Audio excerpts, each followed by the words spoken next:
देना आगे last video तक बेसिकली हमने क्या पढ़ा था कि दैट इज मास डिफेक्ट कैसे कैलकुलेट करेंगे और न्यूक्लियर बाइंडिंग एनर्जी क्या होता है। आज हम उसी में आगे वाला टॉपिक पढ़ने जा रहे हैं, दैट इज कि हमको पता था कि मास डिफेक्ट जो हमने कैलकुलेट किया था, तो del m is related to binding energy of nucleus by Einstein equation. मतलब मीनिंग समझा रहा हूं, समझ लीजिएगा बेसिकली कि मास डिफेक्ट और न्यूक्लियर बाइंडिंग एनर्जी दोनों कैलकुलेट किया था। हमने कहा था कुछ certain amount of mass energy में कन्वर्ट हो जाएगा, तो वही सर्टेन अमाउंट ऑफ मास हमने किसके साथ दिखाया, एनर्जी के साथ। ठीक है, अब सवाल आता है कि न्यूक्लियर एनर्जी गिनी काहे नहीं जाती। तो न्यूक्लियर एनर्जी जनरली गिनी जाती है मिलियन इलेक्ट्रॉन वोल्ट में, जिसमें 1 AMU 1 एटॉमिक मास यूनिट का आंसर है दैट इज कितना 931 million electron volt.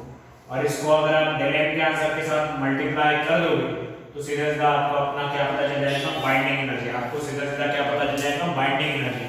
Binding energy कैसे निकालेंगे हम, डेल m का जो आंसर है उसको सीधा सीधा किससे मल्टीप्लाई करेंगे 931.4। डेल m का आंसर लेकिन काय में का, डेल m का आंसर ही एटॉमिक मास यूनिट में का अगर जो आंसर रहेगा उसको हम सीधा सीधा किससे मल्टीप्लाई करेंगे 931.4। अब ये अगर हो गया है तो इसी में आगे दैट इज पढ़ने जा रहे हैं हम कि दैट इज क्या होता है। प्रीवियस वीडियो थोड़ा सा देख लीजिएगा, फिर इसको कंसीडर कीजिएगा तो समझ में आएगा। बेसिकली मैं ये बात बोलने की कोशिश कर रहा हूँ कि लास्ट वीडियो में हमने न्यूक्लियर बाइंडिंग एनर्जी और मास डिफेक्ट कैसे कैलकुलेट करता है वो तो पढ़ लिया। अब आगे हम इसमें क्या पढ़ रहे हैं, हम इसमें ये जानकारी पढ़ने जा रहे हैं बेसिकली कि जो बाइंडिंग एनर्जी है, इस बाइंडिंग एनर्जी के आधार पे, इस बाइंडिंग एनर्जी के आधार पे हम कैसे कोई न्यूक्लियस स्टेबल है या कोई न्यूक्लियस स्टेबल नहीं है ये डिसाइड करते हैं। साथ ही साथ वो जो बाइंडिंग एनर्जी का आंसर निकाला था हमने, बेसिकली मास डिफेक्ट का आंसर निकाला था, वो मास डिफेक्ट का आंसर बाइंडिंग एनर्जी के साथ रिलेटेड है, तो मैं पहले ही बता चुका हूं प्रीवियस इसमें। और साथ ही साथ उसको अगर आप मिलियन इलेक्ट्रॉन वोल्ट में अगर आंसर निकालना चाहते हो तो आपको क्या करना चाहिए, आपको 931.4 से उसको क्या करना चाहिए, मल्टीप्लाई करना चाहिए। अगर ये वैल्यूज अगर हो गई तो आगे बढ़ो। The binding energy increases with the increase in atomic number of the element. जैसे जैसे atomic number of the element क्या होते जा रहा है, बढ़ते जा रहा है, तो बाइंडिंग एनर्जी क्या होती जा रही है, वो भी इंक्रीज होती जा रही है। क्यों, क्योंकि ऑब्वियस है ना, जैसे जैसे एटॉमिक नंबर बढ़ेगा, number of proton number of neutron बढ़ेंगे, तो उसको होल्ड करने, उसको हेल्ड करने के लिए जो एनर्जी लगेगी वो ज्यादा लगेगी, वो ज्यादा लगेगी तो बाइंडिंग एनर्जी का आंसर ज्यादा आएगा। सिंपल सा लॉजिक है। Then this indicates that the heavier nuclei should be more stable than lighter nuclei. इसका मीनिंग ये होता है कि जितना आपका न्यूक्लियाई क्या होगा, हेवियर होगा, वो उतना ज्यादा क्या होगा, स्टेबल होगा। किसके मुकाबले, लाइटर न्यूक्लियाई के मुकाबले। लाइटर न्यूक्लियाई के मुकाबले वो उतना ज्यादा क्या होगा, स्टेबल होगा। अब अगर ये अगर है तो ये बात पूरे पीरियोडिक टेबल पर फॉलो होनी चाहिए एंड तक 118 एलिमेंट तक, लेकिन ऐसा होता नहीं। But it is not so because heavier nuclei above the atomic number 82 are unstable. 82 के ऊपर के अगर एलिमेंट देखोगे तो वो जनरली क्या है, अनस्टेबल। क्या है, unstable. Thus it is clear that the total binding energy of a nucleus does not explain the stability of a nucleus. मतलब बाइंडिंग एनर्जी का आपने आंसर निकाल भी दिया, वो आंसर आपका न्यूक्लियस स्टेबल है कि आपका न्यूक्लियस स्टेबल नहीं है, ये बात बता नहीं सकता या फिर ये बात प्रूव नहीं कर सकता। क्यों, क्योंकि बाइंडिंग एनर्जी के आंसर से ऐसा पता चलता है कि जितना लार्जर आंसर मतलब उतना स्टेबल न्यूक्लियाई। लेकिन जब प्रैक्टिकली हमने देखा तो हमें पता चला एटॉमिक नंबर 82 के आगे जो एलिमेंट है वो जनरली अनस्टेबल है। तो अगर वो अनस्टेबल है, ये जो बाइंडिंग एनर्जी का आंसर बढ़ते जा रहा है, इसका मीनिंग ये नहीं हो सकता कि बाइंडिंग एनर्जी का आंसर बढ़ रहा है तो आपका न्यूक्लियाई ज्यादा मतलब न्यूक्लियाई उतने उतने स्टेबल होते जा रहे हैं इंक्रीजिंग ऑर्डर में, ऐसा नहीं होगा। ठीक है, तो इसीलिए हम क्या करते हैं कि एक नई टर्म लाते हैं, एक नई टर्म डिस्कवरी में लाते हैं, फिर एक नई टर्म बताते हैं। जो नई टर्म क्या कहती है कि total binding energy of a nucleus, total binding energy of a nucleus when divided by number of nucleons. Number of nucleons मतलब number of proton plus number of neutron, number of proton plus sum of proton and neutron. तो total binding energy के answer को अगर आप number of nucleon से अगर divide मारेंगे तो आपको क्या मिलेगा, एक एवरेज मिलेगा और एक मीन बाइंडिंग एनर्जी पर न्यूक्लियॉन मिलेगा, या फिर क्या मिलेगा, मीन बाइंडिंग एनर्जी पर न्यूक्लियॉन मिलेगा। ये आंसर हमें क्या बताता है, द बाइंडिंग एनर्जी पर nucleon is actually the measure of the stability of the nucleus. ये बाइंडिंग एनर्जी पर न्यूक्लियॉन हमें ये बात बताएगा कि कोई न्यूक्लियस कितना ज्यादा स्टेबल है, उसकी स्टेबिलिटी डिसाइड करेगा कौन, बाइंडिंग एनर्जी पर न्यूक्लियॉन। कैसे निकालेंगे, जो भी हमारा बाइंडिंग एनर्जी का आंसर था उसको टोटल नंबर ऑफ न्यूक्लियॉन से डिवाइड मारेंगे। हम क्या बोल रहे हैं, लास्ट टॉपिक तक हमने बाइंडिंग एनर्जी और मास डिफेक्ट कैलकुलेट कर लिया था, और मास डिफेक्ट ही बाइंडिंग एनर्जी के साथ डायरेक्टली रिलेट करता है। तो हमारा सवाल था कि बाइंडिंग एनर्जी है, तो बाइंडिंग एनर्जी के आधार पर हम कौन सी न्यूक्लियस स्टेबल है या नहीं है वो बता सकते हैं। तो हमने बताना जब स्टार्ट किया तो स्टार्टिंग में के बाद करेक्ट निकले, लेकिन एक टाइम के बाद क्या होता है, 82 नंबर के बाद न्यूक्लियस जो है वो अनस्टेबल देखे जाते हैं। हालांकि बाइंडिंग एनर्जी का आंसर क्या होते जाता है, बढ़ते जाता है। तो इसीलिए एक नई term I, that is binding energy per nucleon. वो टर्म हमें क्या बताएंगी कि दैट इज कितने नंबर ऑफ न्यूक्लिया या फिर आपका न्यूक्लिया स्टेबल है या नहीं है, वो बात आपको जानकारी बताएंगे। सो द ग्रेटर, ये पॉइंट सबसे ज्यादा काम का है तो ध्यान में रखिएगा, the greater the binding energy per Nucleya है, nucleon more the stable is the nucleus. जितना ज्यादा आंसर होगा उतना ज्यादा वो पर्टिकुलर बेसिकली क्या, उसका बेसिकली क्या कहेंगे, binding energy per nucleon more stable is nucleus, उतना ज्यादा उसका न्यूक्लियस क्या होता रहेगा, स्टेबल रहेगा। क्या रहेगा, स्टेबल। जितना बाइंडिंग एनर्जी पर न्यूक्लियन का आंसर कैसा आएगा, लार्ज है। तो बाइंडिंग एनर्जी पर न्यूक्लियन का फार्मूला क्या निकलेगा, total binding energy upon total number of nucleons. Binding energy per nucleon को डिनोट किया जाता है इस प्रकार से, टोटल बाइंडिंग एनर्जी की और टोटल नंबर ऑफ न्यूक्लियॉन यानी क्या है, सम ऑफ प्रोटॉन एंड न्यूट्रॉन। तो प्रोटॉन और न्यूट्रॉन को मिला के क्या बनता है, आपका मास नंबर, यानी इन शॉर्ट A। तो वो सीधा सीधा डिवाइड में लिख दिया। अब जब आप ये binding energy per nucleon of a number of nuclei is plotted against the corresponding mass number, a graph is obtained. ये इन दोनों का अगर आप ग्राफ ड्रॉ करोगे तो वो ग्राफ के बदौलत कुछ ऑब्जर्वेशन निकलते हैं, और वो ऑब्जर्वेशन के बेसिस पे हम ये बात प्रिडिक्ट करते हैं कि कौन से न्यूक्लियस ज्यादा स्टेबल होंगे और कौन से नहीं होंगे। तो इसके बाद हम ग्राफ देखने वाले हैं, लेकिन यहां तक की जो जानकारी है वो आप रिवाइज बार-बार कीजिए, वीडियो रिवाइंड करके देखिए, फिर आपको समझ में आएंगे। और ग्राफ के आधार पर हम डिस्कस करने वाले हैं stability of any particular nucleus. ठीक है,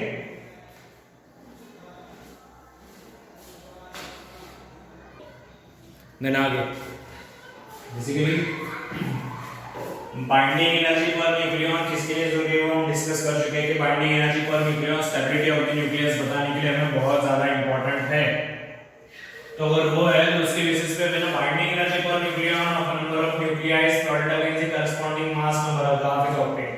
अगर इनके बीच में आप ग्राफ ड्रॉ करने की कोशिश करोगे तो आपको कुछ बातें पता चलेंगी और समझ में आएंगी ग्राफ से, क्योंकि जैसे कि हमने बेसिकली ग्राफ ड्रॉ किया गया है और इस ग्राफ ड्रॉ में यहाँ पे लिए गए हैं दैट इज मास नंबर, जिसे कहेंगे नंबर ऑफ न्यूक्लिया, और यहाँ पे लिया हमने binding energy per nuclei in what MeV that is million electron volt. इसमें अगर आप वैल्यूज देखोगे तो अब आपको एक बात पता चलेगी कि ग्राफ जो है, मतलब जहाँ पे आपके एटॉमिक नंबर 20, 40, 60, 80 बढ़ते जाएंगे, तो ग्राफ शुरुआत से ही दैट इज बाइंडिंग एनर्जी का आंसर क्या होता जाता है, बढ़ते बढ़ते बढ़ते हुए जाता है, और एक पर्टिकुलर टाइम तक क्या होता है, वो इंक्रीज होता है, और इंक्रीज होने के बाद वो सडनली क्या होने लगता है, एकदम डिक्रीज होने लगता है। ठीक है, बाइंडिंग एनर्जी पर न्यूक्लियन का आंसर जैसे जैसे आपका मास बढ़ते जाता है ना, मास नंबर, वैसे वैसे क्या होते जा रहा है, इंक्रीज होते जा रहा है। इंक्रीज होने के बाद एक पॉइंट टच करने के बाद वो उसके बाद क्या होते जा रहा है, दैट बिकम क्या, जिसे हम कंसीडर करेंगे डिक्रीज होते जा रहा है। तो अगर डिक्रीज होते जा रहा है तो डिक्रीज होने के पीछे का रीजन क्या हो सकता है और बाकी सारी चीजें वो हम आगे डिस्कस करेंगे। तो इस ग्राफ के बेसिस पे हम ये बात प्रेडिक्ट करते हैं कि कौन सा न्यूक्लिया स्टेबल है, कौन सा न्यूक्लिया स्टेबल नहीं है, कितने क्वांटिटी में स्टेबल और बाकी सारे, ये पूरा का पूरा था। और इसके बीच में जो जोन दिख रहा है आपको बनाया हुआ है एटॉमिक नंबर 60 से 80 के बीच में, इसको हम क्या कहते हैं, रीजन ऑफ ग्रेटेस्ट स्टेबिलिटी। सबसे ज्यादा स्टेबिलिटी वाला क्या है, रीजन है, सबसे ज्यादा स्टेबिलिटी वाला और इस ग्राफ के ऊपर के कुछ ऑब्जर्वेशंस निकले हैं वो देखेंगे, और जिनको जेडब्ल्यू नीट करना है और स्टेट, इसको एमसीक्यू पर्पस में ध्यान रखिएगा, बहुत काम की चीज है, ठीक है। तो binding energy for nucleon increases from 1.1 to 8 million electron volt from mass number 2 to 20। जहां पे मास नंबर 2 से 20 तक जाता है, वहां जहां पे मास नंबर 2 से 20 तक जाता है, तो that is binding energy for nucleon का वैल्यू कितना इंक्रीज होता है, 1.1 से कितना जाता है 8.8 मिलियन इलेक्ट्रॉन वोल्ट तक, ठीक है। देन आगे binding energy for nucleon increases from 8 to 8.6, जब आपका मास नंबर कितना रहता है 20 टू 40। जब आपका मास पहले इस रीजन में जब रहता है 0 टू 20, तो आपका बाइंडिंग एनर्जी फॉर न्यूक्लियन का आंसर कितना रहता है 1.1 से 8 पॉइंट तक, 1.1 से 8 पॉइंट मिलियन इलेक्ट्रॉन वोल्ट तक इंक्रीज होता है। देन 20 टू 40 जब रहता है तो 8 से 8.6 मिलियन इलेक्ट्रॉन वोल्ट तक क्या होता है, इंक्रीज होता है। देन आगे binding energy for nucleons remaining 8.6 to 8.7 from mass number 40 to 90। जहां पे 40 से 90 के बीच में, दैट इज यहां पे अगर हम 90 ड्रॉ करें तो 40 to 90 के बीच में, that is binding energy for nucleon का आंसर कितना रहता है 8.6 से 8.7। ये दिखाया हमने, ये इसी रेंज में घूम रहा है। यहां पे 40 से 90 के बीच में अगर आप देखोगे ये इसी रेंज में है। ये रेंज कहां पे अगर आप डिक्लेयर करोगे यहां पे, तो दैट इज क्या रहेगा ये वैल्यू, दैट इज 8.6 और 8.7 के बीच में, इसी रेंज में घूमता रहेगा। कहां से 40 से लेकर कहां तक 90 तक, ठीक है। अब ये अगर हो गया तो इसी में the value of binding energy for nucleon decreases from 8.6 to 7.5 million electron volt from mass number 90 to कितना 240। और जहां पे आपका यहां पे 90 क्रॉस हो गया 240 तक, ये बाइंडिंग एनर्जी फॉर न्यूक्लियन का वैल्यू डिक्रीज हो जाता है। कहां तक आता है 7.5 मिलियन इलेक्ट्रॉन वोल्ट। देख लीजिएगा ये 7.5 मिलियन इलेक्ट्रॉन वोल्ट के साथ तक, वहां तक क्या होता है, डिक्रीज होता है। वहां तक क्या होता है, डिक्रीज होता है। अगर ये बाइंडिंग एनर्जी फॉर न्यूक्लियॉन्स की वैल्यू है, तो इनके बेसिस पे अपन प्रेडिक्ट करते हैं कि कौन सा न्यूक्लियस ज्यादा स्टेबल है और कौन सा न्यूक्लियस ज्यादा स्टेबल नहीं है। तो डिस्कस करते हैं पहला, दैट इज लाइट न्यूक्लियस, मतलब जिनका एटॉमिक नंबर 30 से कैसा है, कम है। एटॉमिक नंबर 30 से कैसा है, कम है। This peak with the A value in multiple of 4 are most stable. जिनका एटॉमिक नंबर 30 से कैसा है, लेस है, वो ज्यादा स्टेबल है। उनके न्यूक्लाइड कैसे है, ज्यादा स्टेबल है। क्यों ज्यादा स्टेबल है, दैट इज क्या, बाइंडिंग एनर्जी का आंसर बढ़ रहा है। That is basically binding energy और binding energy per nucleon, binding energy और बाइंडिंग एनर्जी पर न्यूक्लियन दोनों के आंसर बढ़ रहे हैं, इंक्रीज हो रहे हैं, इंक्रीज हो रहे हैं। इसके वजह से जिनका एटॉमिक नंबर 30 से लेस है वो ज्यादा स्टेबल है। सेकंड, मीडियम मास न्यूक्लाइड, मतलब जिसे हम कहेंगे जिनका एटॉमिक नंबर 30 से लार्जर है और 90 से कैसा है, लेस है। 30 से लार्जर है और 90 से कैसा है, लेस है। 30 से लार्जर और 90 से लेस वाले में क्या होता है, that is binding energy for nuclear increases from typically from 8 million electron volt from atomic number 16 to nearly 8.3 million electron volt from atomic number, that is mass number between 28 to 32। यहां पे भी mass number, and it remains nearly constant from 8.5 million electron volt beyond this and shows a broad maximum. The nuclides falling on the maximum are most stable, which is in turn they possess high binding energy for nuclear molecule. Accordingly, atomic number 56 mass number 56 of iron binding energy for nuclear molecule 8.79 electron is most stable. मतलब क्या होता है, ये जो reason हो जाता है that is 30 के बाद और 90 के बीच में, यहाँ पे वैल्यूज ऑलमोस्ट सिमिलर रहते हैं। तो यहाँ पे वैल्यूज ऑलमोस्ट सिमिलर है तो न्यूक्लाइड स्टेबल है, लेकिन इतने लार्जर स्टेबल नहीं है जितने 30 के पहले वाले थे। क्योंकि 30 के पहले वालों में क्या होता है, बाइंडिंग एनर्जी पर न्यूक्लियन का आंसर क्या होता जाता है, बढ़ते जा रहा है। बाइंडिंग एनर्जी पर न्यूक्लियन का आंसर बढ़ने की वजह से वहां पे बेसिकली क्या, वो न्यूक्लियस ज्यादा स्टेबल है, और 30 के बाद वाले वो भी स्टेबल, लेकिन इतने लार्जर नहीं, ठीक है, इतने लार्जर भी स्टेबल नहीं रहेंगे।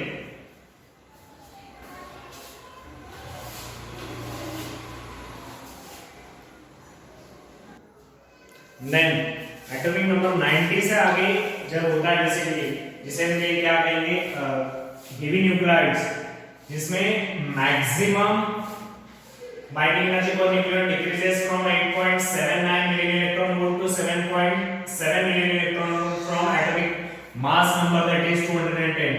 This is stable nuclide. Beyond this, all nuclides are radioactive. मतलब इनके आगे जो जाएंगे, इनके आगे जो वैल्यू चला जाएगा वो क्या रहेंगे, रेडियो एक्टिव रहेंगे, वो ज्यादा स्टेबल नहीं रहेंगे, वो रेडियो एक्टिव इन नेचर रहेंगे। क्या रहेंगे, रेडियो एक्टिव इन नेचर रहेंगे। तो क्या है, बाइंडिंग एनर्जी पर न्यूक्लियन के आंसर से आप डिसाइड करते हो कौन सा न्यूक्लियर ज्यादा स्टेबल है, कौन सा इंटरमीडिएट स्टेबल है, और कौन से रेडियो एक्टिव इन नेचर दिखा सकते हैं। ठीक है, इसी के बेसिस पे दो चीजें आती है कि अगर आपको बाइंडिंग एनर्जी पर न्यूक्लियन का वैल्यू क्या करना है, इंक्रीज करना है, बढ़ाना है, तो आपके पास दो ऑप्शन है। पहला, फिशन करो या फिर फ्यूजन करो। फिशन मतलब breaking the heavy nucleus into intermediate mass number, और fusion by fusing lighter nuclear to form heavier nuclear. मतलब इन इसके इधर वाले लोगों का क्या करते हैं, फ्यूजन, और इसके इधर वाले लोगों का क्या करते हैं, फिशन। फिशन मतलब क्या होता है बेसिकली, दैट इज यहां से इधर वाले जो है इनके न्यूक्लियर बहुत बड़े-बड़े हैं, तो इनके न्यूक्लियर को हम क्या करेंगे, स्मॉल स्मॉल पार्ट में डिवाइड करेंगे, स्मॉल मास नंबर में डिवाइड करने की वजह से क्या होगा, बाइंडिंग एनर्जी पर न्यूक्लियन का आंसर क्या होगा, बढ़ेगा। तो वो न्यूक्लियोटाइड ज्यादा क्या हो जाएंगे, स्टेबल। और साथ ही साथ जिनके इनके इधर का आंसर है, जिनका बेसिकली क्या कहेंगे, जो ज्यादा स्टेबल न्यूक्लियोटाइड नहीं है अगर, तो बेसिकली क्या कहेंगे, ऐसे दो चार न्यूक्लियोटाइड को आप मिलाओगे और एक हेवियर न्यूक्लियोटाइड बनाओगे, जिसके वजह से जो हेवियर न्यूक्लियोटाइड है वो ज्यादा स्टेबल हो जाएगा। इसका आंसर आपने 10th में देखा होगा। 10th में न्यूक्लियर एनर्जी के बदौलत आपको पता है आप इलेक्ट्रिसिटी जनरेट करते हो, यूरेनियम जिसका 1 मिलियन इलेक्ट्रॉन वोल्ट मिलाने में जिसका ट्रांसफॉर्मेशन होता है barium, krypton and 3 million electron volt electricity में। Lesson number 5 in part 2 science में आपने पढ़ा है कि कैसे बेसिकली एक हेवी यूरेनियम जो एक हेवियर न्यूक्लाइड था उसका न्यूक्लियर फिशन किया हमने, उसको दो इसमें डिवाइड किया, बेरियम एंड क्रिप्टॉन, और साथ ही साथ 3 मिलियन इलेक्ट्रॉन वोल्ट एनर्जी निकली है, जिसके बदौलत हमने इलेक्ट्रिसिटी जनरेट की है वहां पे, वो आपने 10 में पढ़ा होगा। तो binding energy for nucleon topic हमें क्या बताता है, बेसिकली यही बात हमें डिस्क्राइब करवाता है कि कौन सा न्यूक्लियोटाइड ज्यादा स्टेबल होगा और कैसे हम उसका फिशन या फ्यूजन हमें करना पड़ेगा अगर हमें ज्यादा स्टेबल न्यूक्लियोटाइड इन प्रैक्टिकल वर्ल्ड बनाने हैं तो। ठीक है, ये पूरा टॉपिक होने के बाद बाइंडिंग एनर्जी और बाइंडिंग एनर्जी पर न्यूक्लियन और मास डिफेक्ट में न्यूमेरिकल ले रहा हूं आगे, बराबर देखिएगा, ऑब्जर्व कीजिएगा। ठीक है,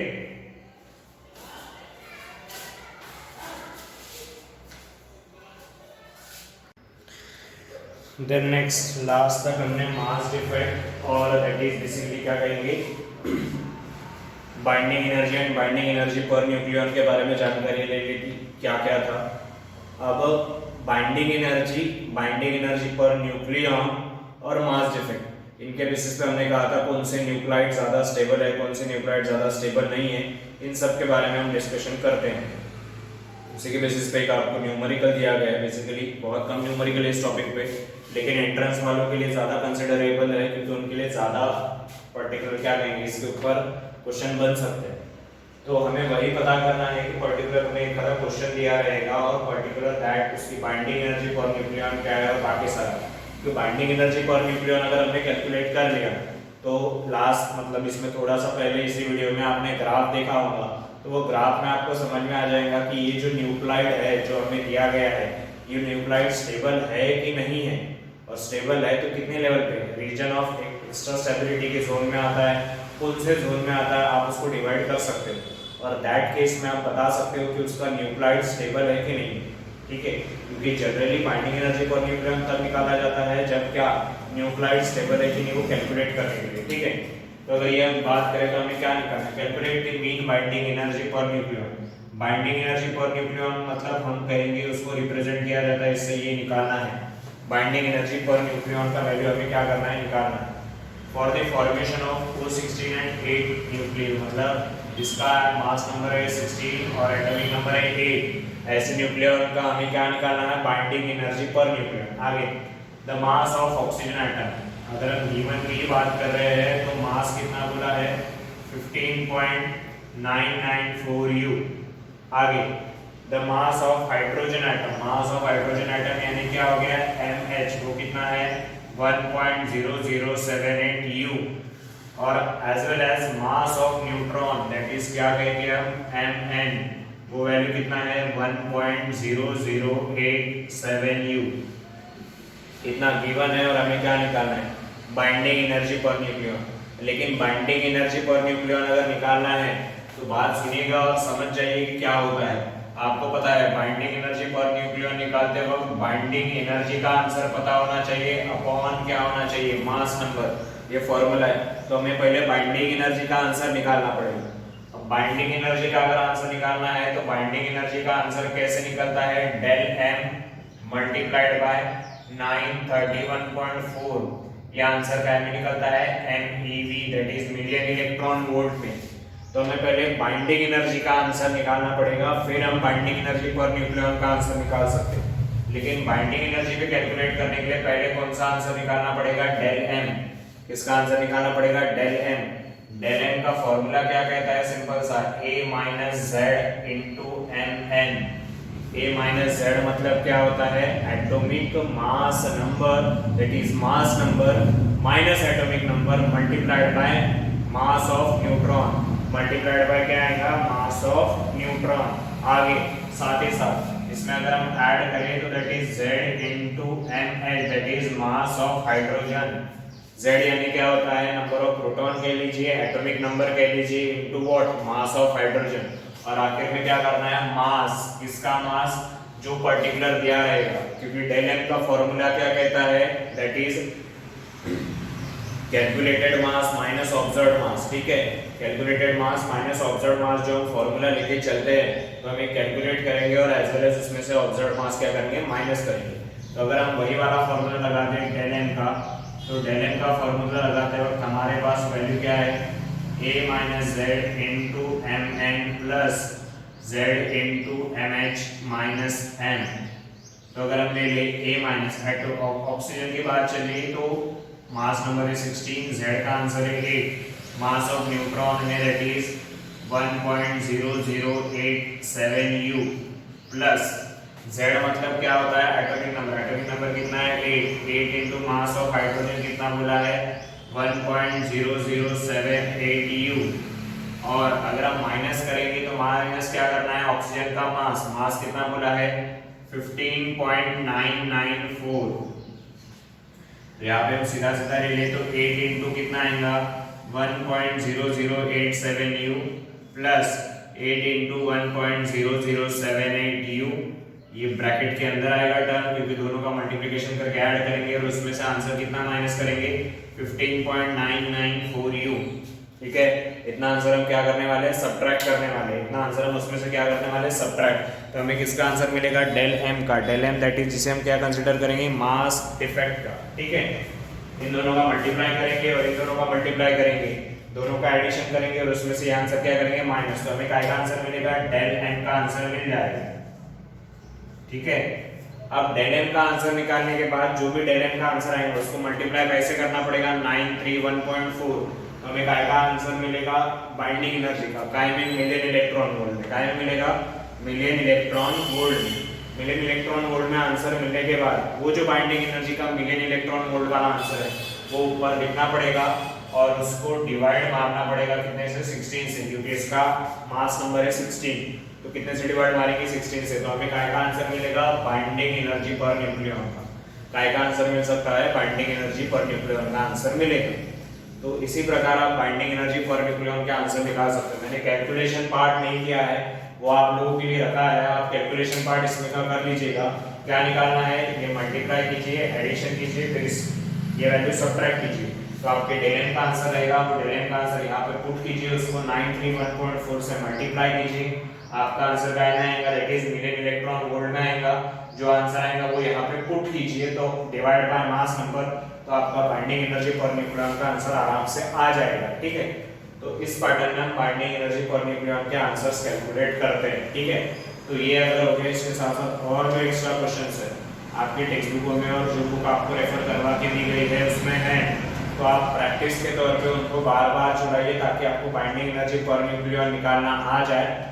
और साथ ही साथ इसी वीडियो में थोड़ा सा पहले ये बात भी जानकारी दी गई है कि कौन से न्यूक्लाइड स्टेबल होते हैं, बाइंडिंग एनर्जी पर न्यूक्लियन का आंसर कहाँ पे किस जोन में आता है तो उसे स्टेबल न्यूक्लाइड कहा जाता है। वो एक बार क्रॉस चेक कीजिएगा और फिर डिसाइड कीजिएगा कि O16 8 वाला ये जो न्यूक्लाइड है ये स्टेबल है कि नहीं है। और जितने भी क्वेश्चंस आप प्रिपेयर करोगे, आपको रिलेटेड जो बुक अवेलेबल करवा के दी गई है उसमें से, तो फिर आप उसमें से चेक कीजिएगा कि बाइंडिंग एनर्जी पर न्यूक्लियन का आंसर निकालिए सबके लिए, और फिर देखिए कि ये स्टेबल न्यूक्लाइड है, स्टेबल न्यूक्लाइड नहीं है, इन सब के बारे में। ठीक है, नेक्स्ट वीडियो से हम स्टार्ट करेंगे, that is radio activity, that is lesson का एक हाफ एंड हो चुका है, नेक्स्ट हाफ स्टार्ट करेंगे, दैट इज रेडियो एक्टिविटी। ठीक है।